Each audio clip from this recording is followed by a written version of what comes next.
Hello বন্ধুরা, ভিডিওটি লক্ষ্য করে দেখুন।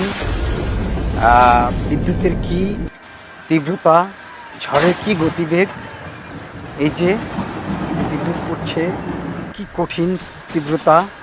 তাই সকলকে অনুরোধ করব যে এই ঝড়ের সময়, বৃষ্টির সময় ঘরের ভিতর থাকুন, ঘরেই থাকুন, বাইরে বের হওয়া উচিত না, কারণ যে কোনো সময় যে কোনো বিপদ ঘটে যেতে পারে। এই যে ভিডিওটি কি দেখছেন, কি তীব্র দাবাদাহ, কি তীব্রতা, বিদ্যুতের কি তীব্রতা। একটি গাছ এর উপর পড়ে গাছটি ফেরে গিয়েছে, কাঁচা গাছের ভিতরে আগুন জ্বলে গেছে। কাঁচা গাছের উপরে পড়ে গাছ ফেরে গাছের ভিতরে আগুনের সংযোগ হয়েছে। জি, আপনারা দেখছেন।